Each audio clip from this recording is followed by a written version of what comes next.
Hello students, how are you? Good. Okay, let's start about our topic. Our topic is law of demand.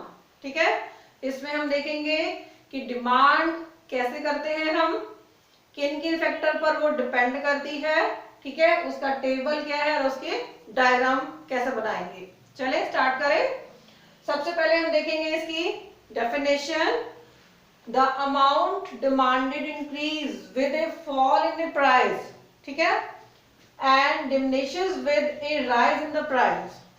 इसका मतलब क्या हुआ कि prices जब ज्यादा हो जाएंगे आपकी डिमांड क्या हो जाएगी, कम हो जाएगी, और प्राइसेस जब कम हो जाएंगे डिमांड क्या हो जाएगी, ज्यादा हो जाएगी। आप इतनी लैंग्वेज टफ लिखते हो इसलिए आपको इकोनॉमिक्स टफ लगती है। मैंने इसलिए लिखा है कि आप इसको इजी लैंग्वेज में कन्वर्ट करो, ठीक है। इस लैंग्वेज को लिखना जरूरी नहीं होता है। क्या लिख सकते हैं आप, जो प्राइसेस आपके ज्यादा हो जाएंगे क्वांटिटी आपकी कम हो जाएगी, और प्राइसेस आपके कम हो जाएंगे क्वांटिटी आपकी ज्यादा हो जाएगी। इस लाइन को भी अगर यूज कर लोगे तब ये लाइन लिखने की जरूरत आपको नहीं पड़ेगी, ठीक है। इकोनॉमिक्स क्या हो जाएगी, इजी हो जाएगी। चले आगे। सबसे पहले देखेंगे कि डिमांड जो है वो किस पर डिपेंड करती है। Demand is function of P x. और पी एक्स क्या है, एक्स क्या है कि जो क्वांटिटी आप परचेज कर रहे हो, आप एप्पल खरीदने जा रहे हो मार्केट में, आइसक्रीम खरीदने जा रहे हो या बर्गर खरीदने जा रहे हो, आप क्या लेना चाहते हो, तो वो क्या है, एक्स क्वांटिटी, ठीक है। और उसके प्राइसेस क्या है, ठीक है, आपकी डिपेंड करती है डिमांड। अगर आप एग्जांपल ले बर्गर का, तो आपने बर्गर की डिमांड करनी है तो वो डिपेंड करेगी कि उसके प्राइसेस क्या है।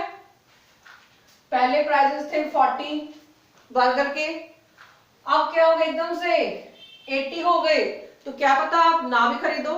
इसका मतलब क्या हुआ, डिमांड जो है वो डिपेंड करेगी प्राइसेस ऑफ एक्स के ऊपर। नेक्स्ट चलते हैं प्राइसेस ऑफ वाई। अभी वाई कहां से आ गया, वाई क्या है, दूसरी कमोडिटी। अब देखो हो सकता है कि चाउमीन के प्राइसेस पहले 50 थे, ठीक है, और अब भी क्या है 50 है। तो हो सकता है कि आपने इसके प्राइसेस 80 देख लिए तो आपने क्या किया, वाई कमोडिटी को खरीदना प्रेफर किया। इसका मतलब एक्स कमोडिटी की डिमांड डिपेंड करती है प्राइसेस ऑफ वाई कमोडिटी के ऊपर। Clear. Y, Y for income, आपकी इनकम का लेवल क्या है। आपके पास पैसे बहुत ज्यादा है तो आपको इन प्राइसेस में कुछ भी नहीं लगेगा कि 80 हो जाएंगे तब भी क्या हो गया, और अगर 120 हो जाते तब भी आपको कोई फर्क नहीं पड़ता। इसका मतलब अगर आपकी इनकम का लेवल ज्यादा है तो उसके ऊपर भी आपकी डिमांड जो है वो डिपेंड करती है। T, test. टेस्ट क्या है, अगर आपको बर्गर बहुत ज्यादा ही पसंद है तो क्या करोगे, वही खरीदोगे चाहे उसके प्राइसेस क्या हो जाए, 120 ही क्यों ना हो जाए। इसका मतलब आपकी डिमांड डिपेंड करती है आपके टेस्ट के ऊपर। क्लियर। ई, ई क्या है, एक्सपेक्टेशन। एक्सपेक्टेशन क्या होता है कि नियर फ्यूचर में उसके प्राइसेस कम होने वाले हैं, ठीक है। कल आपको पता लगा किसी नई शॉप खुलेगी और वो आपको बर्गर के प्राइसेस क्या देगा, 10 रुपीज का 1 बर्गर देगा आपको।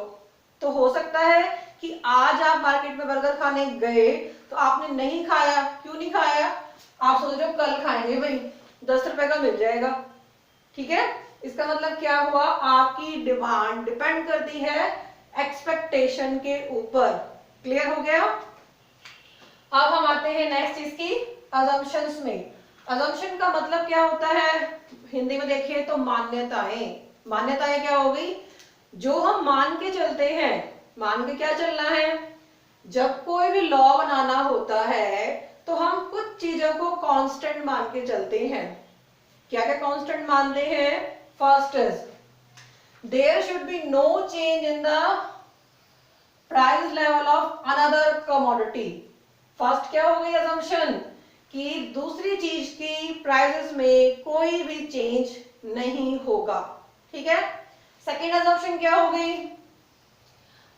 इनकम लेवल में भी कोई भी चेंज नहीं होगा. There should be no change in the income level. Third, taste. There should be no change in your taste. ठीक है. 4, there should be no change in your expectation. आपकी expectation में भी कोई भी change नहीं होगा. मैंने यहाँ चारों assumption नहीं लिखी है, आपने चारों assumption यहाँ लिखनी है. फर्स्ट इज आपके Y कमोडिटी के प्राइस कांस्टेंट रहेंगे. सेकंड आपका इनकम लेवल कांस्टेंट रहेगा. थर्ड आपके टेस्ट कांस्टेंट रहेंगे और E एक्सपेक्टेशन क्या रहेंगी, कांस्टेंट रहेंगी. क्लियर. चले आगे. फिर इसके बाद थर्ड आपका आता है टेबल बनानी है. आपने टेबल के थ्रू यही बात दिखानी है कि prices increase, quantity decrease, prices decrease, quantity increase. Clear. आपने यहाँ लेना है PX, QX. क्या एग्जांपल ले रहे हैं हम, एप्पल का. ठीक है. जब एप्पल के प्राइसेस 10 रुपीज थे तो आप 5 एप्पल खरीदना प्रेफर कर रहे थे. एप्पल के प्राइसेस कितने हो गए, बढ़ गए. कितने हो गए, 20. अब 20 हो गए तो आपने क्या कर दिया, अपनी डिमांड को पहले से कम खरीदना शुरू कर दिया. प्राइसेस और ज्यादा होते जा रहे हैं, आपकी क्वांटिटी और ज्यादा कम होती जा रही है. मतलब आप कम चीजें खरीदना प्रेफर करते हो. नॉर्मली ऐसा ही होता है, सभी लोग ऐसा ही बिहेव करते हैं कि प्राइसेस जब ज्यादा हो जाते हैं तो कम चीजें खरीदना प्रेफर करते हैं. क्लियर. प्राइसेस कितने हो गए, 50. आपने क्या किया, 1 एप्पल ही खरीदना प्रेफर किया. क्लियर. ये हो गई आपकी टेबल. इसी को हम डायग्राम के थ्रू यहाँ शो कर देते हैं. डायग्राम में क्या है, OX एक्सिस पर आपने क्वांटिटी ऑफ X लिखना है कि आप कितनी क्वांटिटी खरीद रहे हो. क्लियर.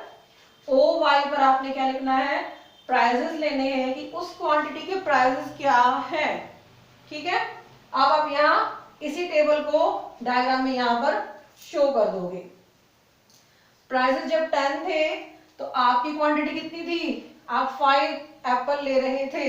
प्राइसेस जब 10 थे तो आप 5 एप्पल ले रहे थे. ठीक है. प्राइसेस जब 20 हो गए, आपके एप्पल 4.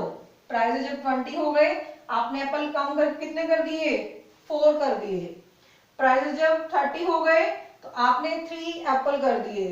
प्राइसेस जब इंक्रीज होते जा रहे हैं, आप अपनी क्वांटिटी को कम करते जा रहे हैं. कितनी कर दी आपने क्वांटिटी, 3. प्राइसेस कितने हो गए, 40. Prices 40 and quantity is 2. आप और कम करते जा रहे हो. Prices is 50, quantity is 1. Prices is 50, quantity is 1. तो ये सारे क्या आ गए आपके पास, first, second, third, fourth, 5 point आ गए हैं. आपने इस 5 पॉइंटों को मिला दिया तो ये क्या बन गया आपका, डिमांड कर्व. ठीक है. जो क्या दिखा रहा है कि इसमें नेगेटिव रिलेशनशिप होता है. इसमें प्राइस और क्वांटिटी में हमेशा ही नेगेटिव रिलेशनशिप होता है. क्यों होता है, प्राइसेस जब इंक्रीज हो जाते हैं, क्वांटिटी क्या हो जाती है, डिक्रीज हो जाती है. ठीक है.